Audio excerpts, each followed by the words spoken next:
were being deported from our country, where Jews were being deported and accused of being communists as justification to take them out of the country because they didn't have permanent legal status. Yeah, that's our history. What did she stand up and say in the Senate? This Republican putting her own career at risk to call out Senator McCarthy. She said, "I don't believe the Republican Party is in any sense a party of fear. I do believe that the Republican Party has made an alliance, though, with the four horsemen of fear. The fear of communists, the fear of labor unions, the fear of the future, and the fear of progress." There are people fear-mongering now. There are people trying to tell Americans to hate Americans, either with the great dear leader or you're a danger and an enemy. And it's not just Democrats that are being drugged. There are being other Republicans. I saw it happen. I saw it happen to one of our vice president's daughters, a congresswoman. I saw it happen to colleagues of mine like Jeff Flake, like John McCain, like Corker, who stood up in this body and told the truth about dear leader, and they saw the consequences politically. You want to talk about where the Constitution lives and defending the Constitution? First, make it real in your heart, like those women did before the amendment that granted them the right to vote, who love this country so much. You want to know where the Constitution lives in your heart? I just met with extraordinary men and women who are Native Americans to this country, were here before any of us.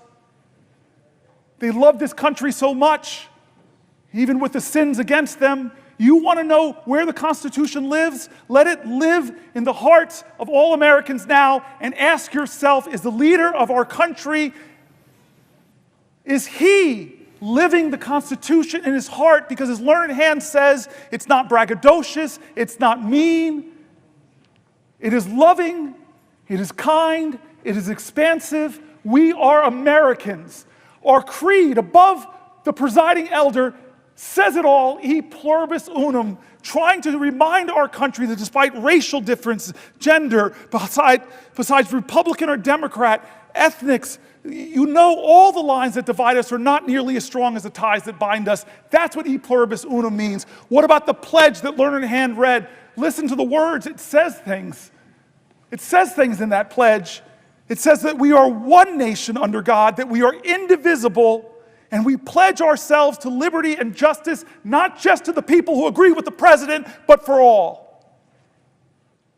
God bless my courageous colleagues who have spoken out in the past and suffered the consequences. The liberty and the Constitution lives in their hearts. They put patriotism over politics. We are in this moral moment now. We are in this moral moment now. This is not right or left. Don't let them say this is a partisanship. It is not. It is not left or right. It is right or wrong. America, this is a moral moment. Does the Constitution live in your heart?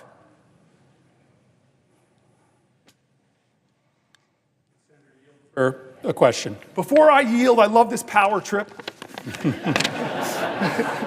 It's the only time in 13 years that I've really felt this power. I don't have to let my colleagues speak.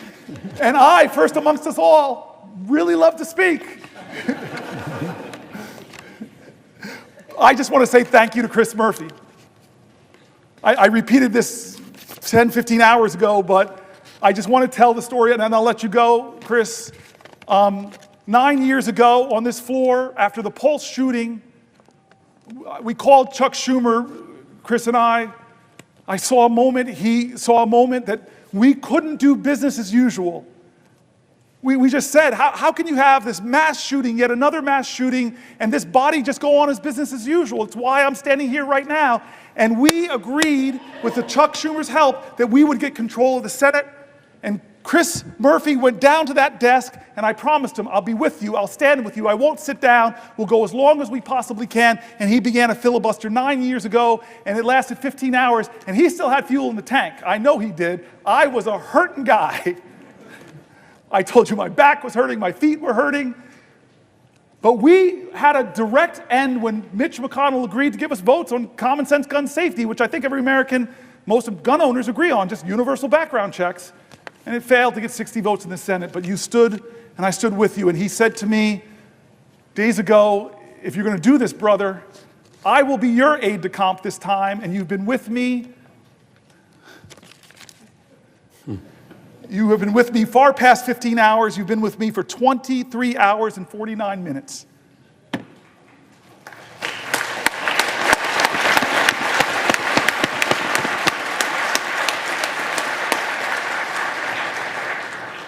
Although my cousin Pam in the gallery, she's been here the same amount of time. All right, so I'm going to yield my power. It's not going to go to my head. This is why we need separation of powers, checks on men, because men are not angels. I yield for a question while retaining the floor. Senator Booker, it has been a wonder to be with you on the floor these last 24 hours. You indeed did something extraordinary and performed a sympathy filibuster with me 9 years ago, where as I stood at that desk for 15 hours, you stood on the Senate floor. You didn't need to, but you did in solidarity.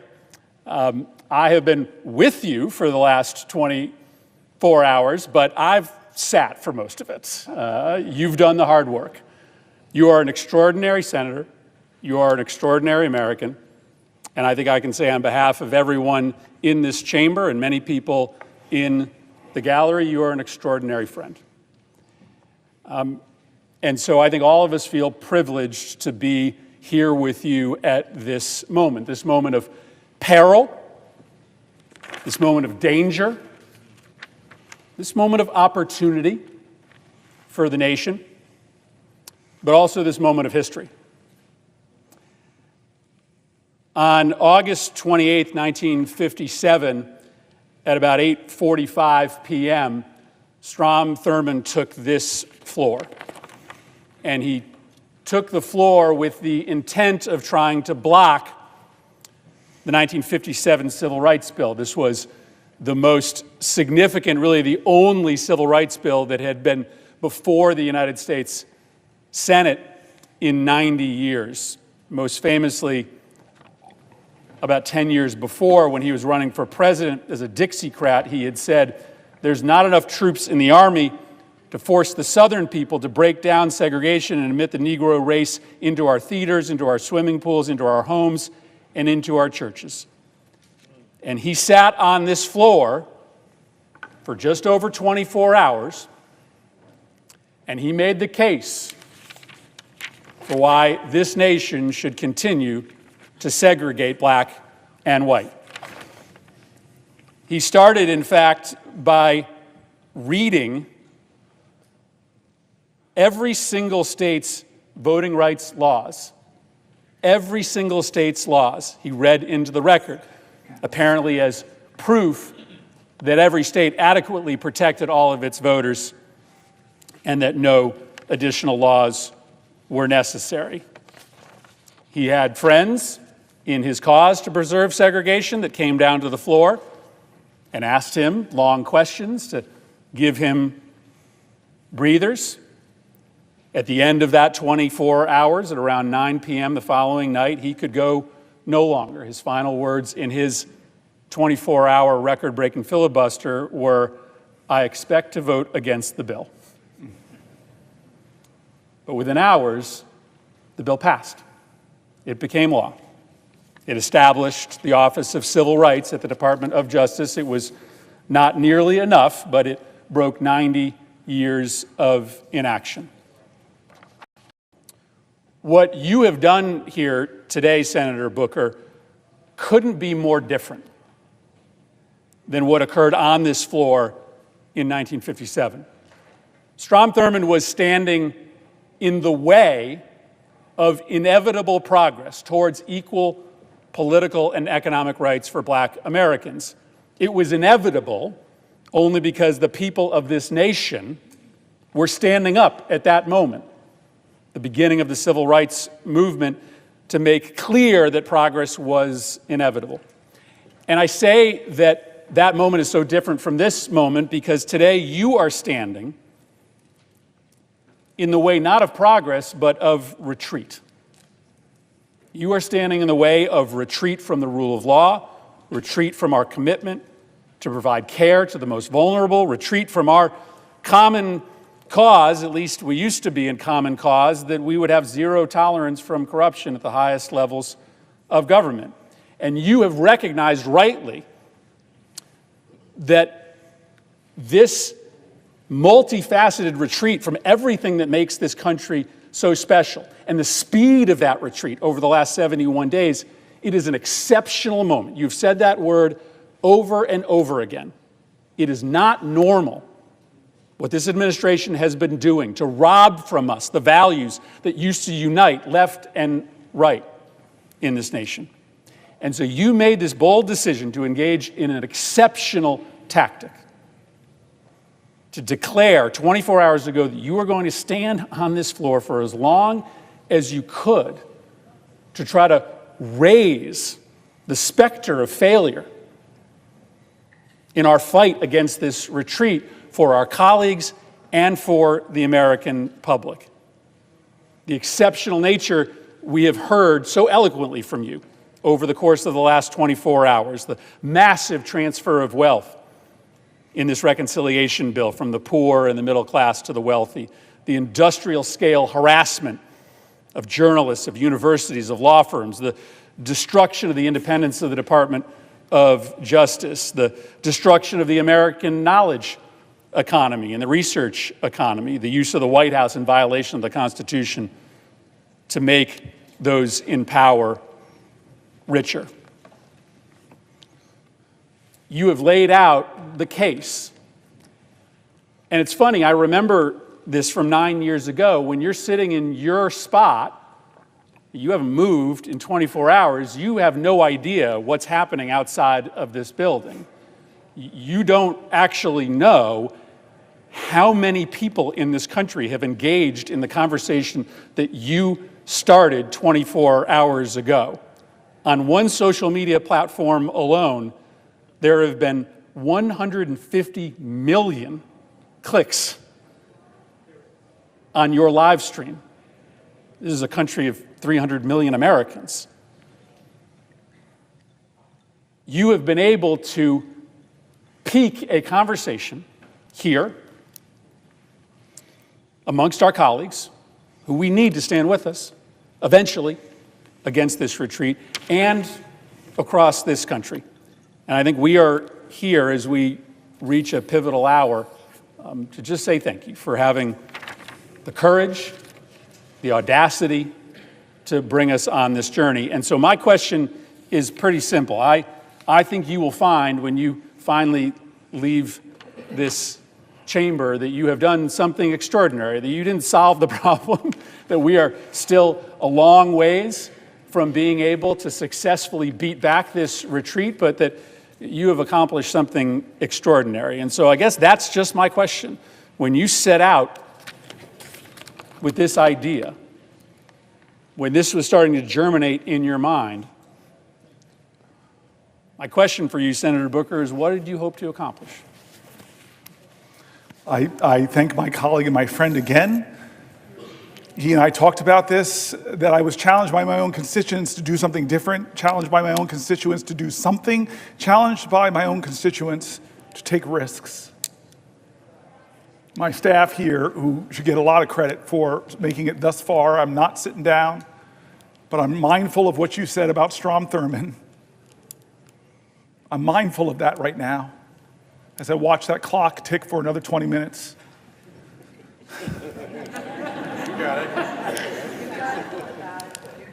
I'm grateful for my staff. I'm grateful for the parliamentarians, the clerks. I'm grateful for the Republican presiding officers.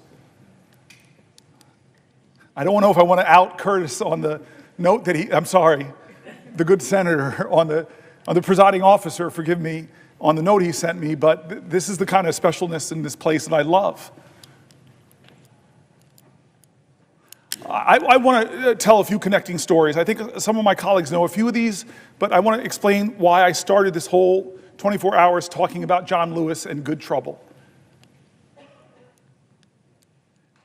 60 years ago, when he was on the Edmund Pettus Bridge, he shook New Jersey as he shook the nation. When Bloody Sunday happened, there was a white guy on a couch in New Jersey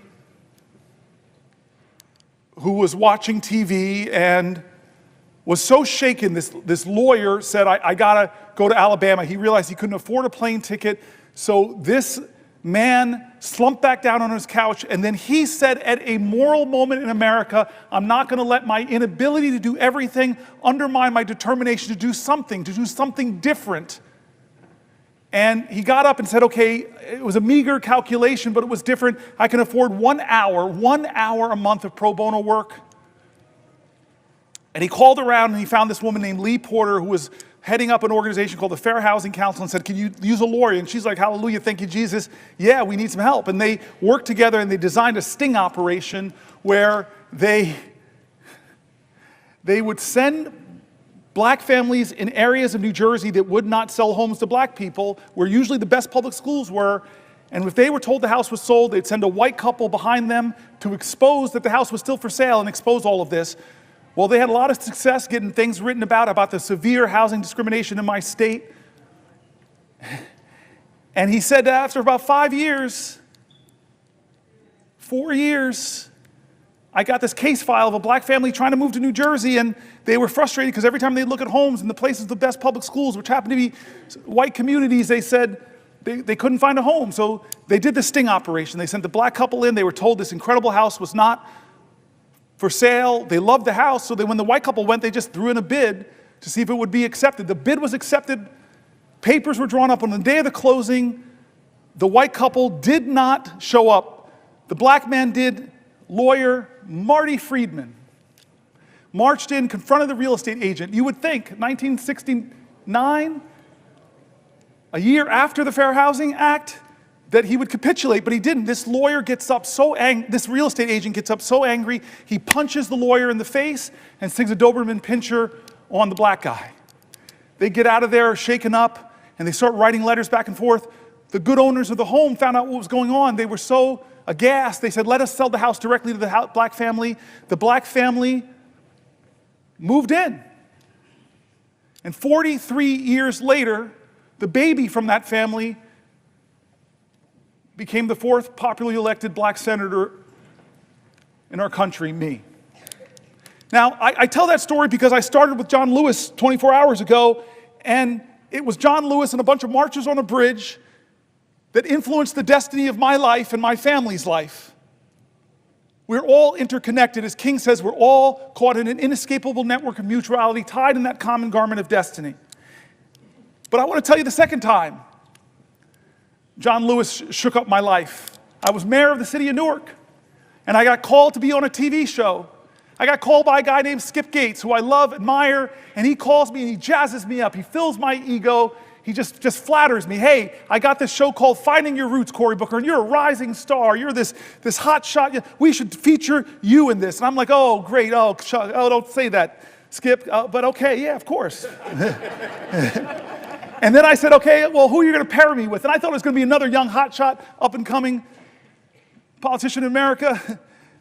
No, he goes, I'm going to pair you with John Lewis. And my heart sank a little bit. Actually, maybe it was my ego that sank. My heart got excited because I know how these shows start. They start with biographies. And so imagine the show starting. John Lewis, hero of the civil rights movement, literally bled the southern soil red for freedom and justice. And then it goes to my biography. Cory Booker, riding his big wheel in suburban New Jersey. The show was unbelievable, mountain and boy. But I got to meet John Lewis. I got to tell him that story, that he changed my life, and I didn't even know it. On a bridge in Alabama, changed the course of events in New Jersey that led to me. Third take on John Lewis. My colleagues know I got here in a special election in 2013. What all my colleagues might not know is I came here with a broken heart. My mom and I came here with a broken heart because I was elected in October, sworn in October, but also in October, my dad died of Parkinson's. That's why I got choked up reading these letters from people with Parkinson's. And so we came down here, we were grieving. My dad was not with us. My mom lost her husband of nearly 50 years, and I'm going to get sworn in. It's a big event, but my parents and my campaign decided, you know what we should do? right before you get sworn in or brought over here to be escorted to the president, vice president, that you should go and sit with John Lewis. And so we went to John Lewis's office, and a lot of my colleagues from the CBC, a lot of my colleagues from the House, a lot of my colleagues like here who came over to the House know his office. You walk into his office, and it looks like a civil rights museum, except he's in all the pictures. And this is John Lewis, we who knew him. This was him.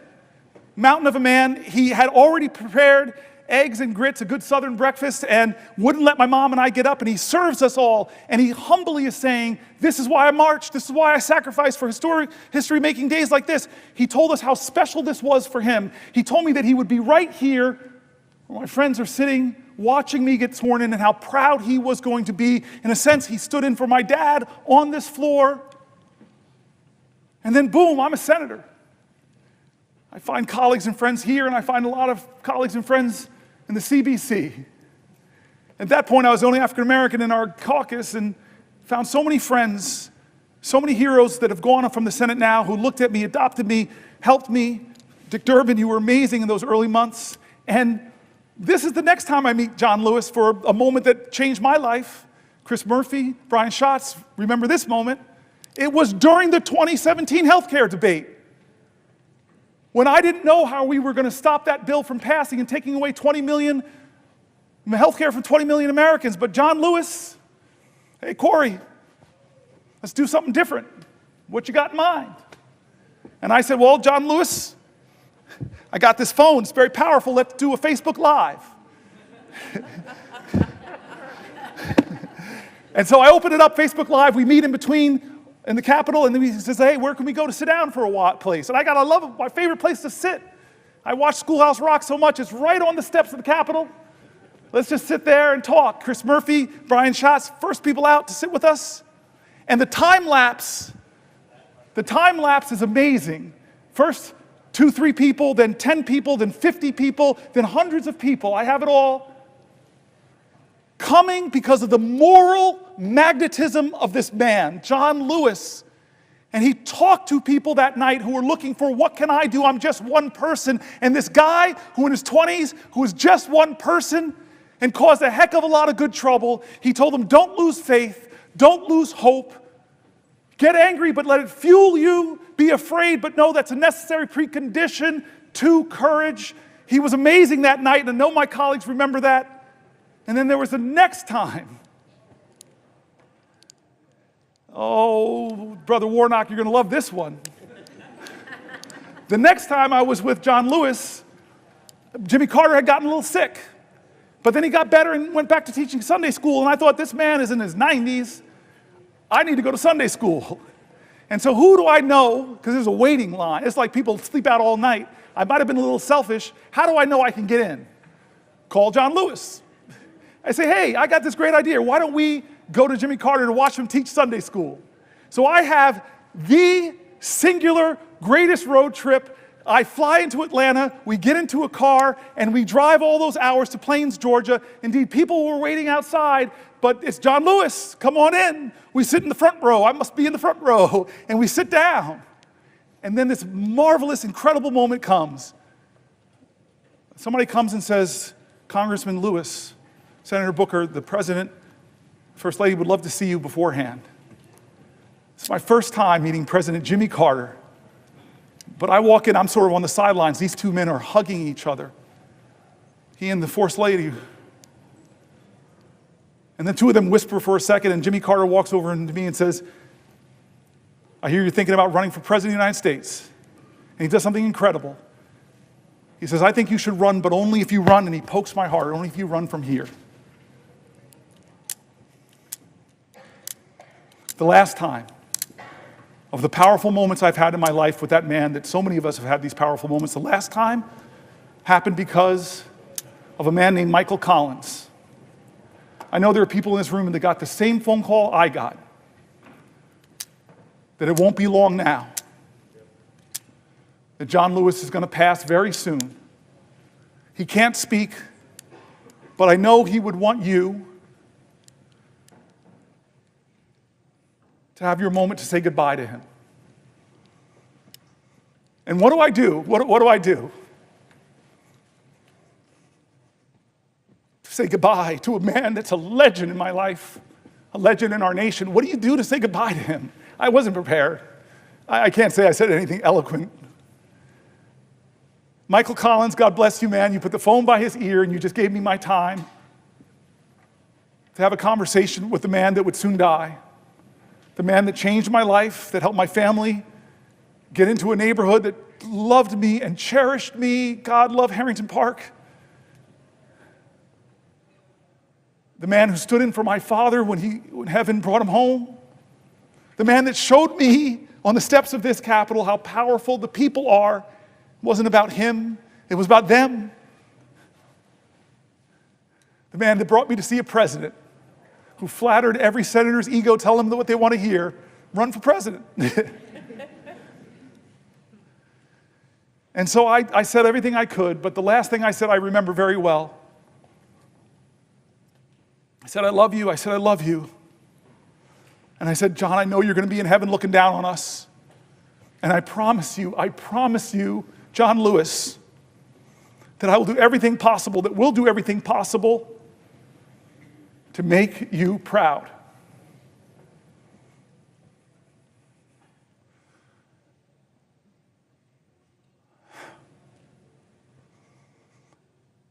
The civil rights generation is starting to be called home. Leaders are leaving us. We in the CBC have lost a lot of greats. And I can't remember forget the promise I made to John Lewis, with all that he gave me, with all that he gave his country, that I said we would make him proud. And so this is one of those moments that John Lewis, he would not be sitting still. He would be calling me up and say, you still got that Facebook thing? I go, no, I don't really use Facebook anymore. But there's a thing called TikTok or... I don't know what John Lewis would say right now. I know what he said in 2017, but I'll be honest with you, I don't know what he would say. But John Lewis would say something. He would do something. He wouldn't treat this moral moment like it was normal. John Lewis knew what King said, that what we have to repent for, all of us here will have to repent for, is not just the vitriolic words and violent actions of so-called bad people. What we will have to repent for in our day and age is the appalling silence and the inaction of good people. This is our moral moment. This is when the most precious ideas of our country are being tested, where the Constitution, and the question is being called, where does the Constitution live? On paper or in our hearts? This is the moment. Generations get them. We're on a crossroads here, folks. Healthcare is on the balance. Veterans are on the balance. Priorities are on the balance. Where's our priorities, America? More tax cuts disproportionately going to the wealthy? Greater budget deficits in the trillions and trillions of dollars? Or are we going to do something different like John Lewis would call us to do? He would call us to get into good trouble, necessary trouble, save the soul of America. But you all know John. Don't hate each other. Don't let anybody pull you so low as to hate them. I said this about the presiding elder. Different parties, but he showed me an act of kindness during this speech. He and I have talked about energy policy. He has amazing ideas. I want to partner with him. Don't hate anybody. Did the folks in Birmingham, did Martin Luther King, Fred Shuttlesworth, Dorothea Cotton, James Bevel, did they bring bigger dogs and bigger fire hoses to match the sheriff's? Bull Connor, thank you. I've been standing here a long time. They didn't do that. They were creative artists of activism. They called to the conscience of a country. They challenged our moral imagination. not to focus on hate, but focus on what is possible in America if we redeem the dream, if we dream America anew. That generation in their 20s and 30s, that's what they demanded. Martin Luther King didn't go to the March on Washington with a list of grievances against the racists in our country. He went there and called to the conscience of a country. He said he had a dream. That's what we need in our generation. Vision now. That's what we need in our generation. A vision to redeem the dream, to call our country together. Yes, there is a man in the White House who's the most powerful man in the land, and his partner is the richest man in the world. But as long as this is a democracy, that we can still protect the power of the people is greater than the people in power if they use their power. As a great African-American woman author once said, the most common way people give up their power is not realizing they have it in the first place. I've been calling out names, folks, to tell them they have power. I read the stories of Deanna, of Wendy and Cassie, of Tanya, of Cameron, of Jean, of Susan, of Edna, of Randy, of Dylan, of Teresa, of Pamela, of Sally, of Mike, of Carol, of Rosemary, of Danielle, of Judith, of Elizabeth, of Sandra, Alicia, Maggie, Nibel, Laura, Michael, Robin, Mary, Allison, Ash, Roseanne, Carrie, Samantha P., Raphael, Will, Anthony, Sean, and so many more. I read their stories here because while we were elected, they are the power of our country. I've made mistakes. We all have. Both parties have a lot of mistakes to account for. The ballast of this country, what will anchor us to our ideals, what will call us to new heights, lift our heads, lift our hopes, what will call us to rise is each other. We need each other. We need a greater love in this country. We need a greater fight in this country. We need a greater determination. We can't act as if this is normal times. These people's stories that I wrote were calling out for help. Senator, help me. Someone help me. I'm in danger of losing my health care. Someone help me. I'm a veteran. Look what happened to me. It's not fair. I fought for this country. Help me, help me. I'm worried about my Social Security, and the rural office I go to is being closed. Help. People calling out for help. And what Americans do when people are calling out for help? They built an infrastructure. The greatest project ever, called it the Underground Railroad, where Quakers, white folks, joined with black folks to shuttle people to freedom. What did they do when people were worried and fearful? They called people together from across our country. Let's have a conference. Let's go to Seneca Falls. What did they do when they faced violence? Well, look at the people at Stonewall who stood up, who pushed back, who organized, who won.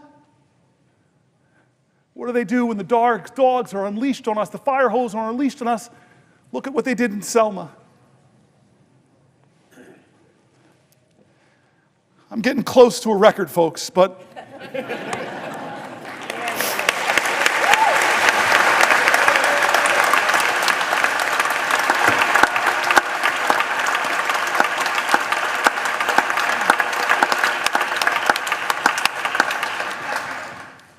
there's a room here in the Senate named after Strom Thurmond.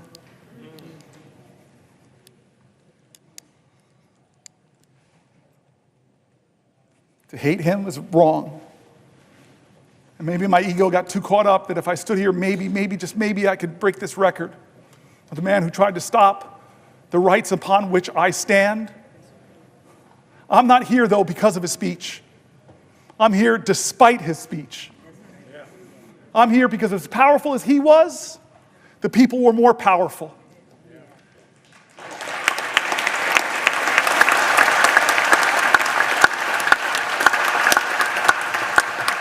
But I remind you, all those people who believe like me that we've got to redeem the dream, turn again to John Lewis, because you all know the story, my colleagues, of when the man that beat him savagely, drew blood, cracked bones. Decades later, he was a congressman. That man brought his grandson with him to ask for forgiveness from John Lewis. I heard about this story when I was in the car in Georgia with him.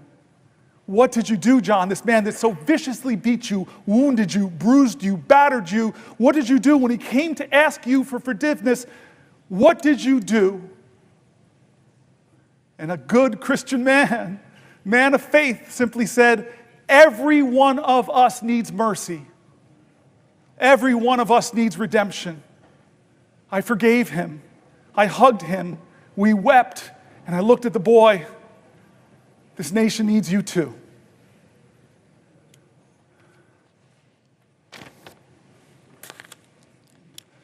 John? Would the senator yield for a question? Chuck Schumer, it's the only time in my life I can tell you no. I just want to tell you a question. Do you know you have just broken the record? Do you know how proud this caucus is of you? Do you know how proud America is of you?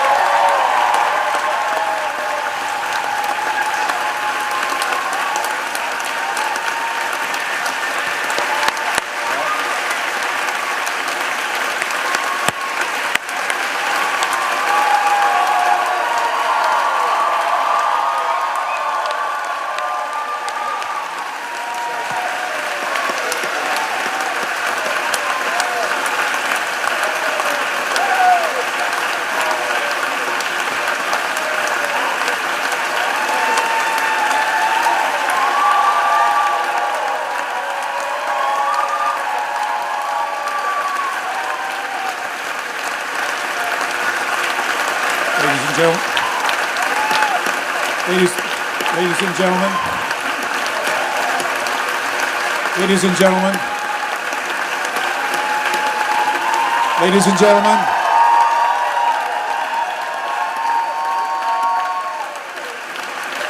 order.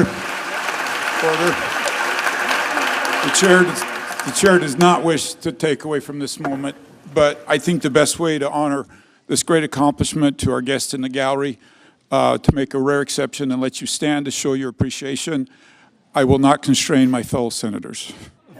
Thank you. I'm Chuck Schumer. I have yielded for a question, and you asked me, did I know? I know now.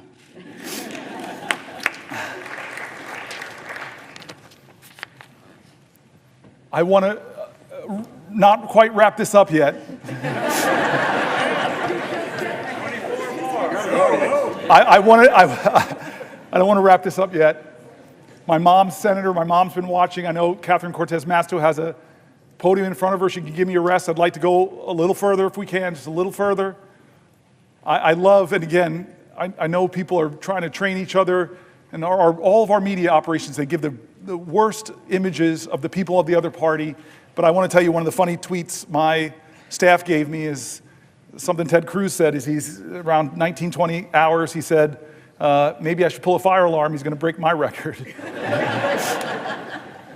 I'm going to pause in a moment if she has a question for me to Catherine Cortez Masto, because she's my mother. But I do want to just say again, 2 points to make if I can. One is how grateful I am to my staff. When we decided to do this many days ago,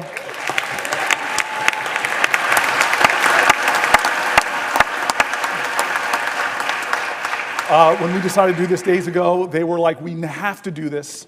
And we started preparing and working on this, and they did an extraordinary job. They were with me late nights, writing. I just feel guilty because they wrote about 10 books, and we didn't use all of them. They were really substantive stuff, pulling from Republicans and Democrats in critique of this moment, pulling from Democrats and Republicans, Republican governors that were saying, do not cut Medicaid. States that know, as my colleagues do, that have a trigger, that if the Medicaid funding goes below 90%, they stop the Medicaid expansion.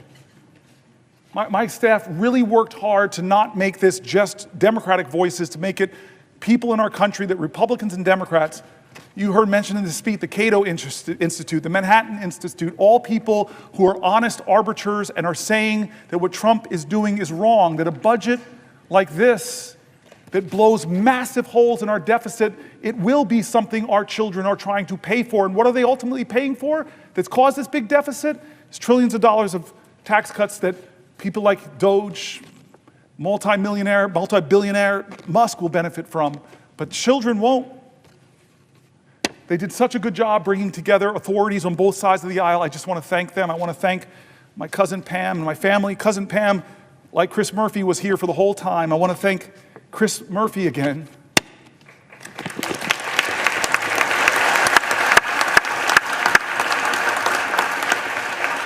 Who never stopped telling me we could do this, we can do this, we can do this, and said, I will stay with you. He's been with me on the floor. I hope you don't look as tired as I look, because you look beat, man. Do I look that bad? No. All right. I want to go a little bit past this, and then I'm gonna deal with some of the biological urgencies I'm feeling.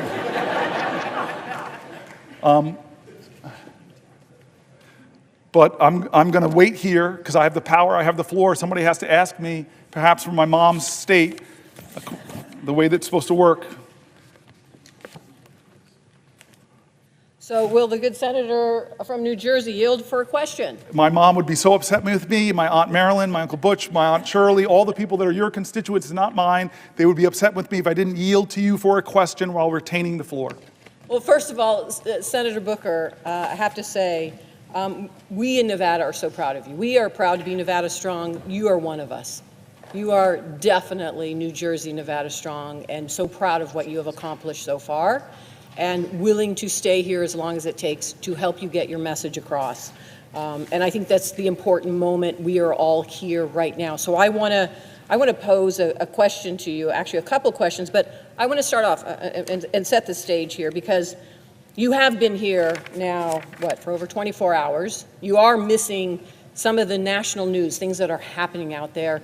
But one of the things I want to point to that is happening that you may not be aware of, and you've touched on it a little earlier today, is this notion that we have now a president who is actually focused on billionaires and tax cuts for billionaires at the expense of the American public. And one of the things we have watched him do is cut funding for medical research. Now, what you may not know is just today I found out that HHS laid off the entire healthy aging branch of the CDC, just today. This office administers Alzheimer's disease programs. Yes. And it oversees the funding from the Bold Infrastructure for Alzheimer's Act, and it is a piece of legislation that I was so proud to partner with Susan Collins on. And she has fought for, and we have fought for, funding for it to support caregivers and their families.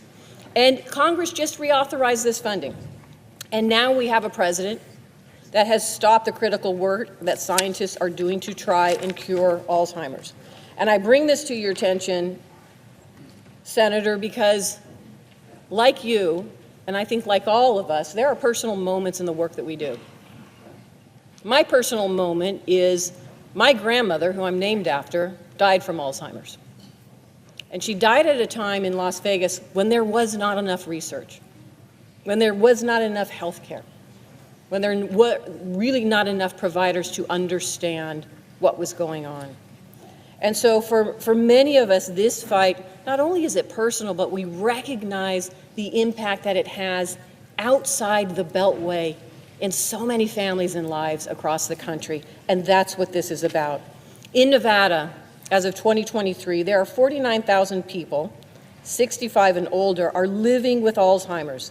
And that's projected to reach 65,000 this year. Not only did we hear that HHS laid off the entire healthy aging branch of the CDC, but Donald Trump also recently terminated a $14,000 NIH research grant that had been supporting Alzheimer's research at the University of Nevada, Las Vegas. And he's continued to cut the grant for essential research for so many reasons. We've seen these funding cuts, we've seen mass layoffs, and the impoundment of grants that have already been approved by Congress. This is a violation of the rule of law, and you have been talking about that for the last couple of hours. President Trump is forgetting that this is personal. It is happening to so many families. So my question, Senator Booker, to you is, what do you think families and caregivers of those impacted by Alzheimer's, how they are feeling about what is happening right now. So this bothers me for two reasons, and the first you've already mentioned, is this is the point of bipartisan work that we do. I talked about Chris Murphy and the bipartisan gun bill that lots of people here worked on with Senator Cornyn and others, and how upset my state is that some of that community violence intervention money that I worked so hard to get in that bill is being clawed back by a president. There are people in this room, I know so many of you, and I know on the other side, that have done such great work to work with our colleagues to find common ground and get really important programs passed that bring resources to families. And it's being clawed back by a president, not with consultation, not with a hearing, not with a discussion of even why you would target Alzheimer's research. That is a violation of the separation of powers. And I wish my Republican colleagues would hold more hearings about that. These are programs that they like. I saw that with USAID. I worked with Marco Rubio on some of that programs and those investments that are now been cut and clawed back. So it's a separation of powers issues. It's an offense to the common goals that we share in this community of leaders. But the second reason it bothers me is an article I read hours ago by Fareed Zakaria. And he talked about what's happening to a nation that cuts so dramatically what is one of the best taxpayer investment dollars in biomedical sciences. If you're an investor, and I told you there's an investment that every dollar you invest, you would get $5 back for your economy, folks would be invested in that vehicle. Well, that's NIH funding. Every dollar you invest, who would cut a profit center? It's not just a profit center, though. The outcomes, the discoveries, could change the lives of people who are suffering in your nation and around the world. But he's attacking them. I read all these universities from around the country. This shows you how magnanimous I'm trying to be. I even read stories from USC. I'm sorry, rival. That all of these universities are cutting their postdocs, cutting their PhDs, cutting the lending, because they don't know, as Donald Trump threatens, the direct costs they're stopping. And Fareed Zakaria said so painfully to all Americans with Americans' pride, as we are doing that, China, who, when they had that cultural revolution, they first went after their universities. Now, modern China, their government is doing the opposite. They're trying to out-America us. They're massively increasing their investments in scientific research because they know if they get ahead of us on quantum computing, all of our subs can be located, and God knows what could happen. They could, any kind of cryptology they could break.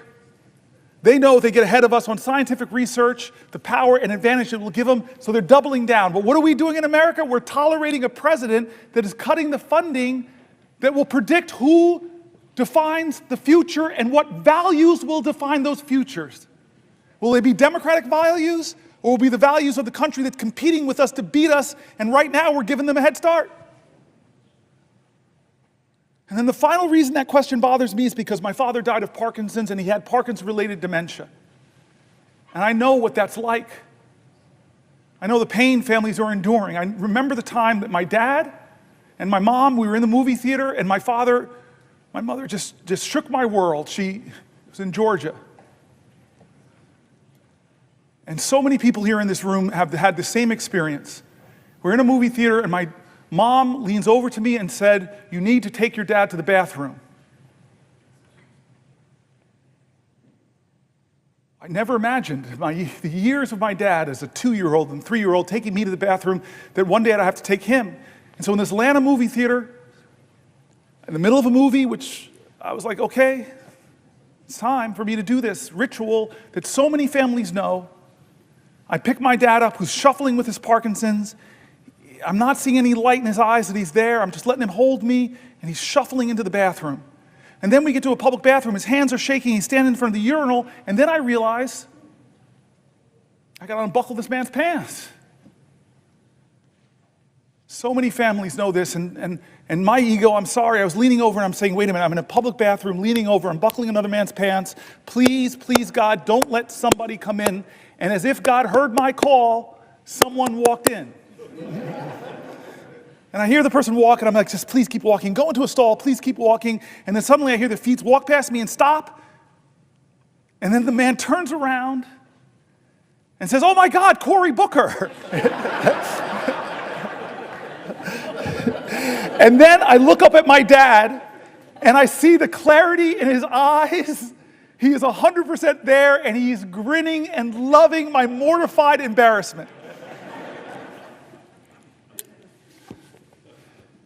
Alzheimer's is devastating so many American families who are watching the loved one of their lives diminish. And we're cutting funding. Donald Trump is cutting funding, democratically, bipartisanly approved. So forget the separation of powers. It's important. It's so important. If that doesn't get you, then maybe think about the competition with China. If that doesn't get you, if those two don't get you, America, then think about the millions of Americans struggling with Alzheimer's, the struggles it does to those families. This is a moral moment, America. This is going to define the character of our country for years and years to come. Has the Senate called a hearing on your bipartisan funding, Senator? No. Have we done our oversight responsibility? Have we checked, as I read from the Federalist Papers, as our founders wanted us to do, is to check the executive, be the check at the executive that balances our governmental powers? No, we're not checking that executive. With Signalgate, I have heard from Republicans that serve in Congress, of the 535 with us, I know other colleagues here have heard, they're mortified. You talked about that. Mortified about that. And again, it's not partisan.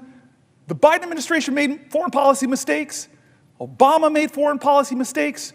Reagan, when I was growing up, I was hearing about the Iran-Contra scandal. So I'm not going to be one of those people that the pristine, perfect Democrats. We've made mistakes, we've made failings, we've let the public down.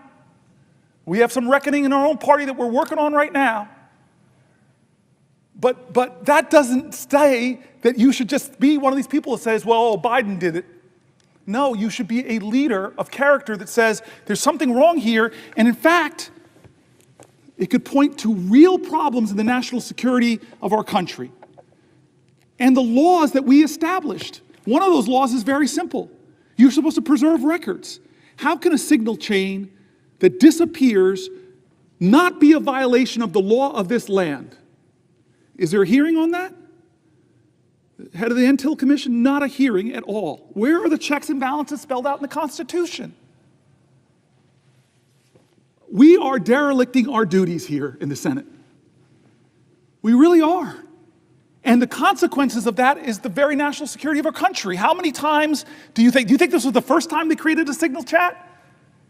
Or is this a pattern of practice? You're a really rational man. I keep looking at you, Mark. You're my leader on these issues. Or Jack Reed. No, this indicates a real problem, and the Senate, the United States Senate, should get to the bottom of it.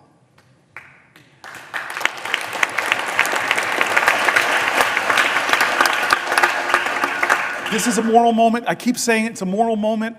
Who are we going to be? What's going to define us? And it's time not for the typical tribalism. It's time for leaders to start standing up and saying, you know what? We can go a different way. We can imagine a different country. That's why I pointed out the new leader of the Democratic Party on the House side. We're a different generation. There's a rising generation of people. I've talked about my friend who wrote this great book, Abundance.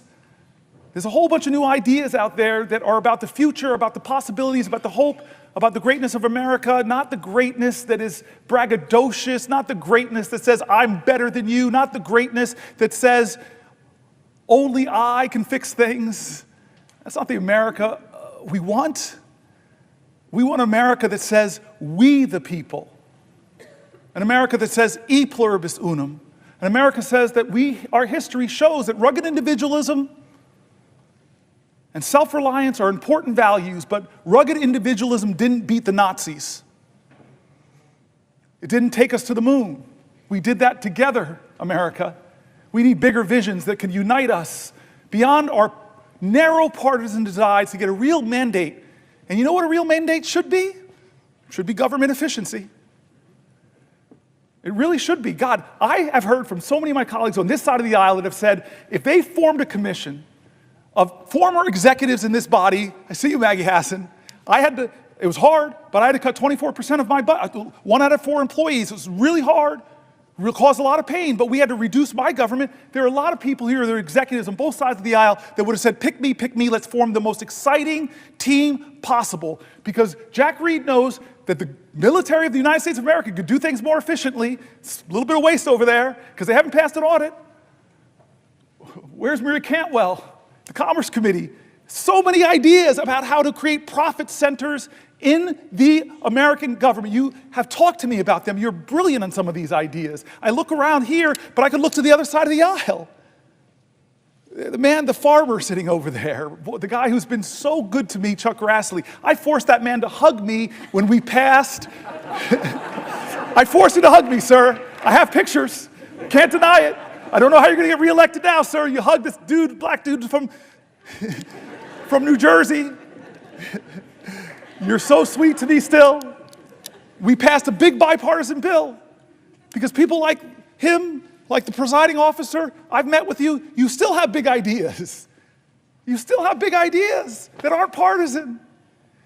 If President Trump, from his inaugural address to his first speech before a joint session of Congress said, enough, there are big ideas in this country, I want the best, I want people to come together. I'm tired of us talking down at each other. It's time for us to come together and imagine ways to create real abundance in America for all Americans. I trust the genius of America, the kindness and the decency, but this president doesn't do that. He violates all of our common senses of decency. And don't say it doesn't happen, folks. Don't say that. I listen to him. I listen to how he talks about people.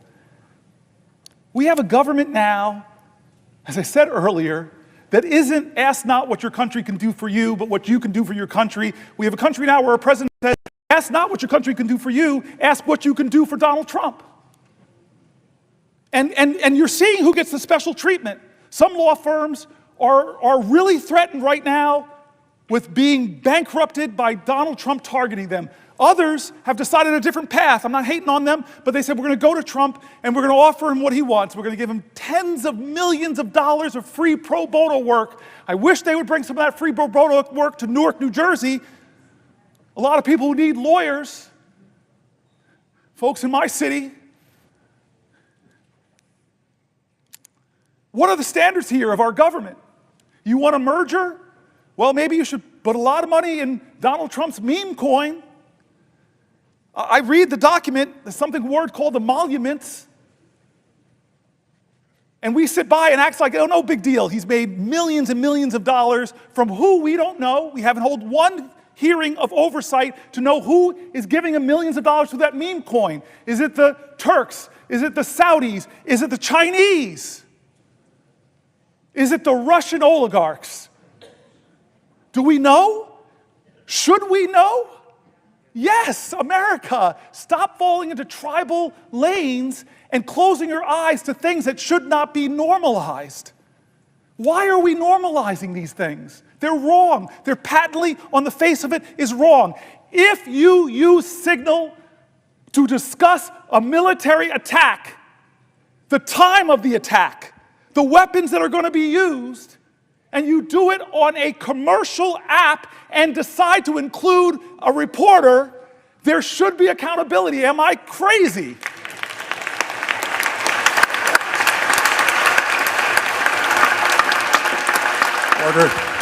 Order.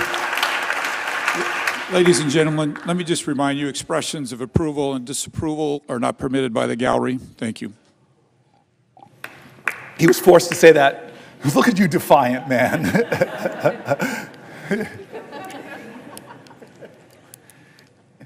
The Senate and the House should be checks and balances on the President of the United States. The Senate and the House should not allow business as usual in this moment when the president is insisting that no one has the power to check and balance him.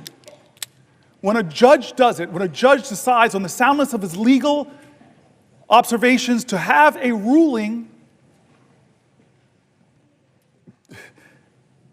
and then the president of the United States doesn't appeal the ruling like most people kind of do, but starts to drag and insult and threaten that judge with impeachment. And some people, astonishing to me, in our government said, oh, that's right, we should impeach this guy. That's not a question of left or right, that's a question of right or wrong. We're normalizing this behavior. We're letting him do things that Republicans and Democrats should say together are wrong.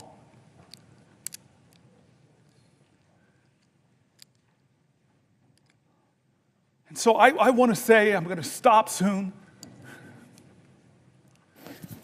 Well, for a question? Oh, yes. God bless you. I will yield for a question while retaining the floor. Thank you. I want to start, before I get to my question, with just saying how proud I am, how proud we all are of you. And I think I'm old enough to remember Strom Thurmond's filibuster. I can remember being in high school and seeing the news every night and the reporters coming from the steps of the Capitol because they were filibustering the Civil Rights Bill. And what I'm proud of is that your focus on democracy and the opportunities that democracy opens up for all of our rights, in my mind, cancels out what Strom Thurmond did to prevent African Americans and others from getting the rights they deserve in this country. So I'm proud of that.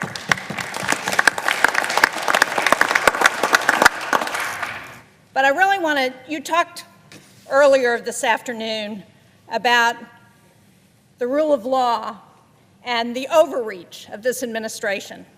And as part of that, you went through a litany of agencies that Congress had established that this president is trying to take away.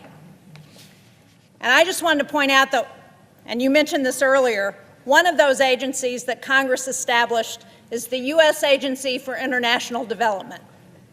And earlier today, we had a shadow hearing roundtable, the Democrats on the Foreign Relations Committee. It was on the dangerous consequences of funding cuts to U.S. global health programs. And I know that as ranking member on the subcommittee on Africa and global health policy, you would have really been interested in this. I'm glad you were here on the floor, but I wish you could have heard what we heard from the people who testified.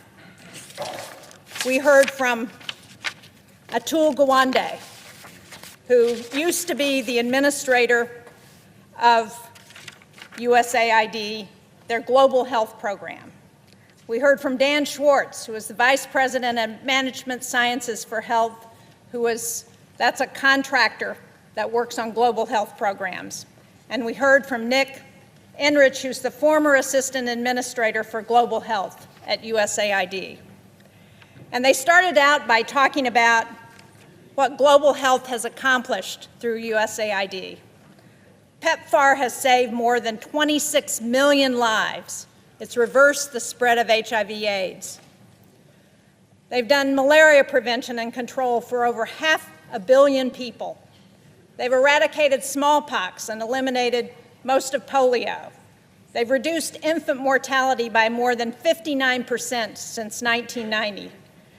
They've supported cholera, measles, and Ebola outbreak response. And one of the things Dr. Gawande pointed out is that they took the response to Ebola outbreak from 2 weeks. Many of us remember that during the Obama administration when Ebola was coming to the United States. They took that response from 2 weeks down to 24 to 48 hours to be in there to be responding to the Ebola epidemic. And what has this president done? What has Elon Musk and Doge done? They've gone in to to USAID. They've cut the global health workforce from over 800 to about 60. They've taken the system that was designed to make programs more efficient, and they dismantled it. And when the Inspector General Paul Martin reported on food rotting in ports, he was fired. USAID has been the largest civilian ground force to address global goals. As Dr. Gawande said, what we learned from USAID is that prevention is a whole lot more efficient and a lot cheaper than emergency treatment. He said that what we spend on global health through USAID has been $9 a household in America in a year. $9. Think about what we've done with that $9.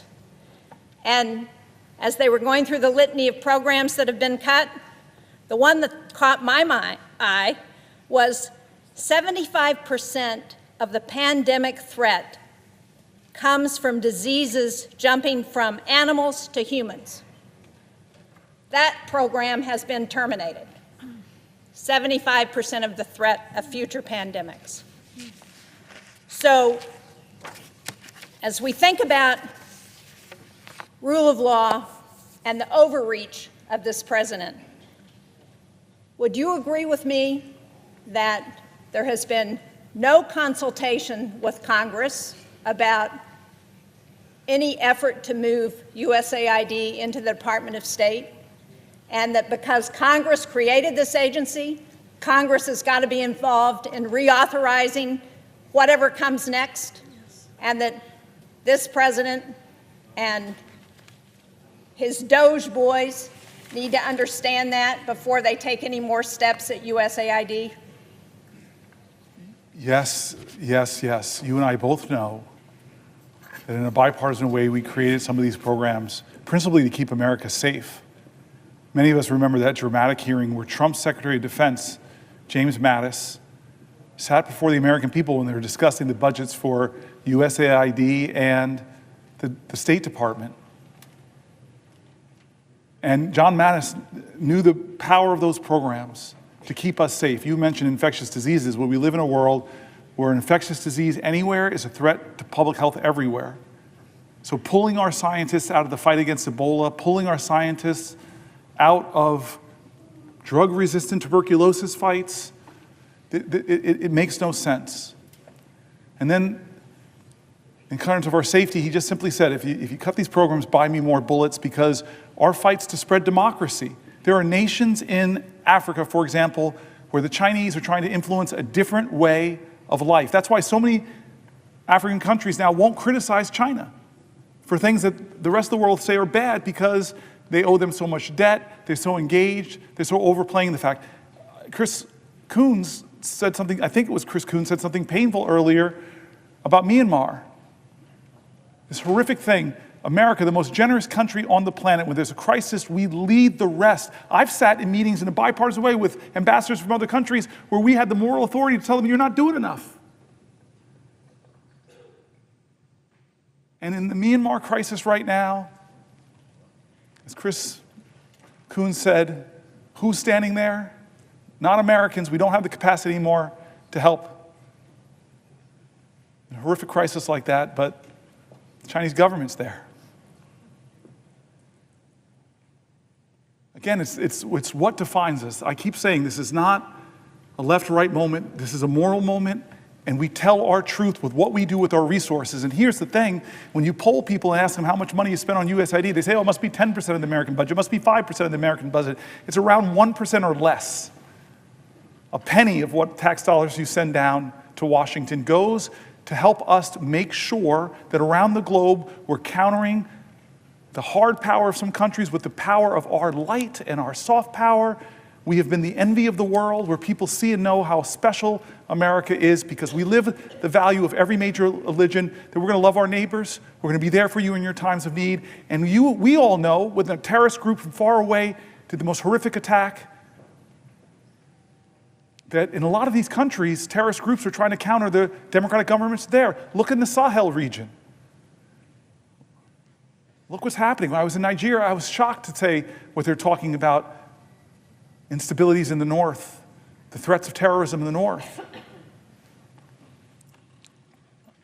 I'm going to go for 7 more minutes and stop, but I want to use these last 7 minutes to return one more time to the people of my state and actually other states who demanded we do things different, who asked for help. Before I do, I just want to thank Mike Lee today. He's my partner in antitrust, a specialty of my friend Amy Klobuchar, and I don't know if you got my text, but you got it, where I said to you, I'm kind of going to the floor to hold it for as long as I can, and I may not make our first subcommittee together on antitrust where we have a lot of common ground.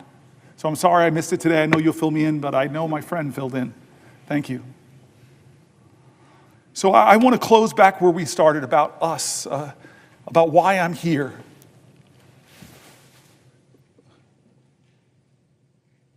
I believe that there is an urgent crisis in our country that we are not talking about. It's not a left-right crisis, it's a right-wrong crisis. It's a moral moment, and again, in America, that's going to define our character, about who we are and what we stand for. There's a threat to the bedrock commitments we've made to each other as a country. People are threatening that bedrock commitment of Social Security. They're calling it a Ponzi scheme. They're making up absolute lies about it. When I read American after American who said that that is their lifeline, they told stories that if they don't get their Social Security payment or they get caught up because nobody's answering their calls, if the rural Social Security office, I read states, red and blue, where they're closing Social Security offices, if I now have to drive not 100 miles, but 150 miles at 93 years old, it doesn't quite make sense. One of my colleagues stood up here and said, that's already cutting benefits if you can't access the folks. I stood here because there's a threat to these bedrock commitments. The bedrock commitment we've made in healthcare in this country. We won the defense of the Affordable Care Act, but my colleagues know when you start talking about Medicaid, that's not 20 plus million Americans. It's 70, 80, 90 million Americans. It's our elders in nursing homes. It's our children with disabilities. It's our moms giving birth that are still giving birth in the country with about the highest maternal mortality rates in the industrial world. It's a moral moment. Who do we stand for? Like Schumer shocked me when he said they're going to use some kind of budget gimmick to push this through. He shocked me, Chuck. I thought this was going to come down to the parliamentarian, but it doesn't sound like it. Now it's just going to get done. With the math, and I read from Manhattan Institute criticized it on the right. AEI criticized it on the right. They said, what are you doing? What are you doing, America? You're going to rake up trillions and trillions of dollars in debt that our children and our children's children are going to have to pay for, passing the bucks that will grow. Are you doing that to help people get more access to health care, more access to retirement security, more access to the things we believe in, big ideas like universal child care, paid family leave? No, we're doing that in order to renew the tax cuts that I read conservative budget folks, moderate budget folks, all across the spectrum who said it will blow up our deficit. And the benefits of those tax cuts, not all, let's not use hyperbole, but most will go to the richest people in our country who I promise you, I celebrate people who've brought their ingenuity and their expertise and their grit and their tireless work who've built wealth in this country. Should not be us versus them, but I'm telling you that those folks do not need another tax cut. And the corporations who came here, you all remember, and said we would like a 25% rate. The people I read said that when we kicked it to 21, not even what they were asking for from 35, it exploded. One of the main reasons it exploded our debt. And we read from conservative groups who just said all these promises that we would grow our way out of our deficit, they didn't materialize. All the promises that were made, Trump, for those who don't remember or weren't here when I read it, was going around telling folks that, oh, my tariffs, this is 2017, my tariffs, the money that I get, that will be what we could pay down the debt. The math that they did was that would account for about 1/750th of the debt at that time. But he used that money to try to compensate the farmers that he was hurting with his tariffs. This is a moral moment, and people are getting hurt, and people are afraid because of the threats to Medicaid cuts. There were people writing in and said $880 billion would devastate me, but even small cuts to services, my whole family, fragile architecture of our finances, if you just pull out the transportation money that my disabled child uses, that will crumble my financial world. And so when you talk about the bigger cuts, we know the math. Many states who expanded Medicare have a trigger that if it goes below 90%, all the Medicare expansion goes off in that state and millions of Americans will be hurt. That's not right, guys. That's not right. And so this is the choices we have before us. Our veterans and the VA. I'm mad at you now. You made me get very emotional with your story. We read John McCain's story. We read the stories of the poems of the unknown soldier looking over us and saying, what are you doing to the Gold Star families? What are you doing to the veterans? Are you living up to your promises that you made? Well, right now, with the cuts of tens of thousands, over 80,000 veterans who work for the VA, but even more, because about 20% or so of all federal workers are veterans. And we read stories from veterans in America who are shaken by what's happening, who are losing their jobs but yet all they want to do is serve. They're not what they're being called. They're not leeches. They're not criminals. They shouldn't be degraded for wanting to continue to serve their nation.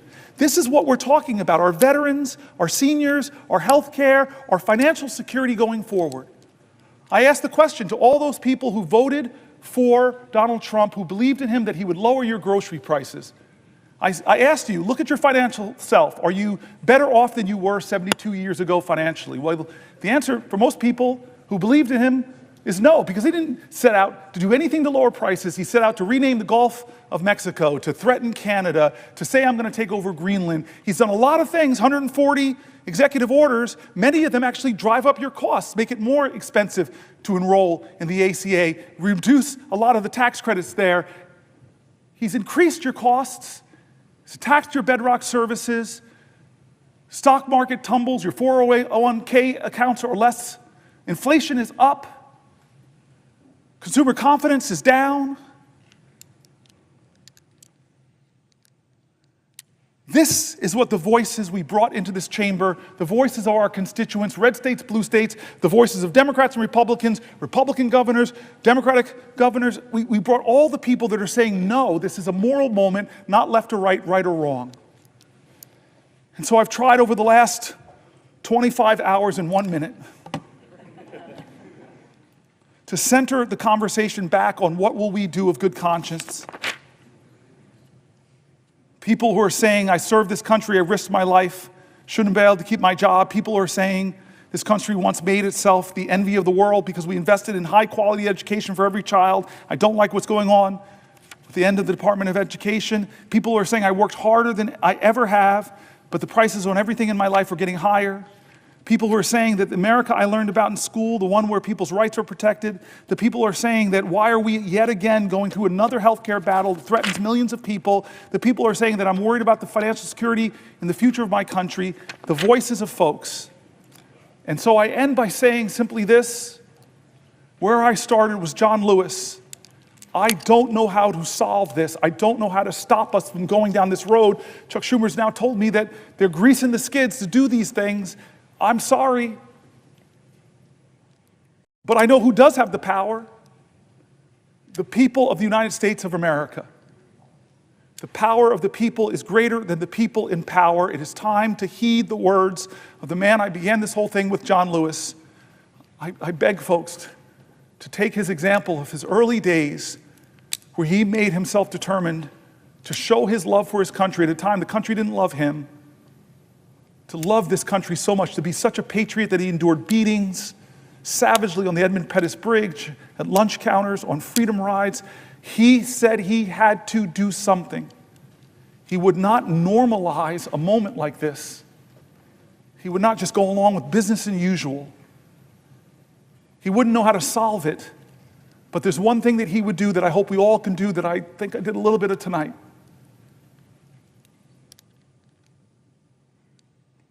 He said for us to go out and cause some good trouble, necessary trouble, to redeem the soul of our nation. I want you to redeem the dream. Let's be bold in America, not demean and degrade Americans, not divide us against each other.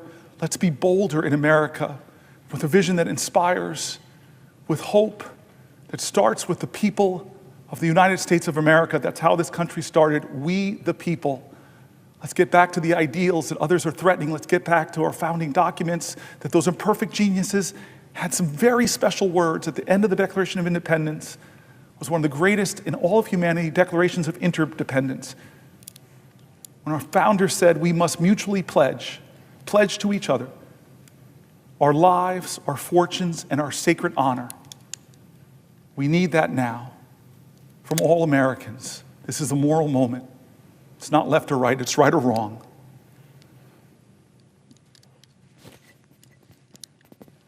Let's get in good trouble. My friend, Madam President, I yield the floor.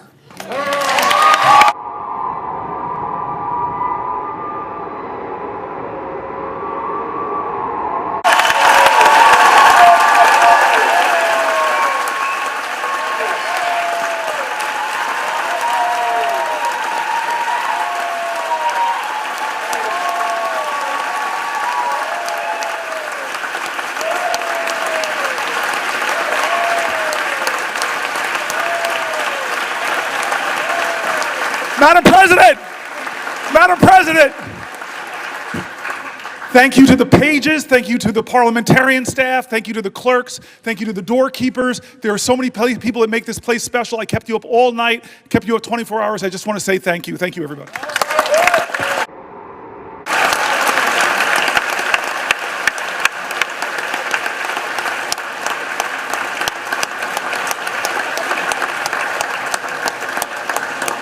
Madam President. Madam President. Senator from Idaho. Madam President, this next regular order of business, confirmation of Mr. Matthew Whitaker.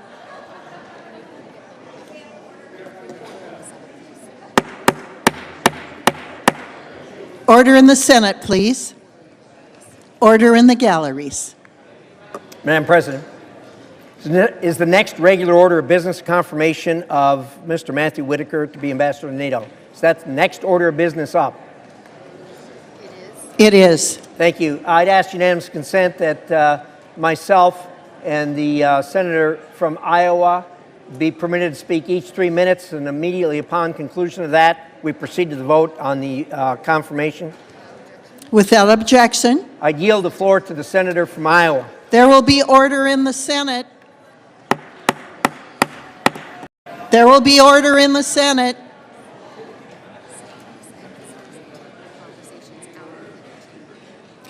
Senators and visitors will take their conversations out of the chamber.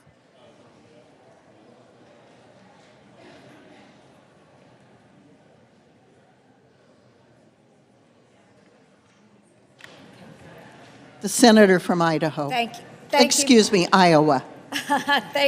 Thank you, Madam President. And today,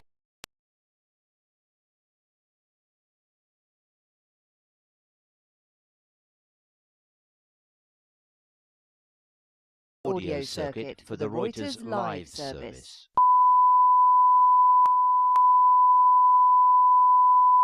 This is the primary audio circuit for the Reuters live service.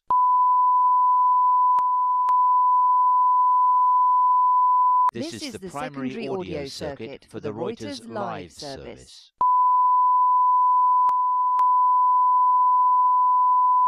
This is the primary audio circuit for the Reuters live service.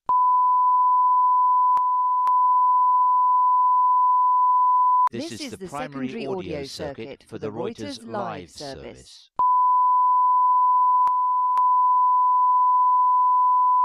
This is the primary. 偷偷告诉大家，我最近发现了新法宝 Royal Face 逆时奇迹系列，它有活肤露、全效精华，还有精华霜。尤其我皮肤比较偏干，所以我非常的注重保湿。保湿做得好，肌肤自然烹润。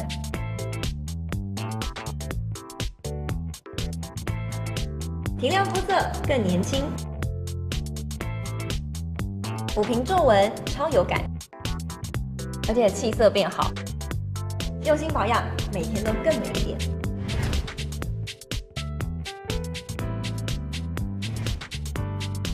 美吧。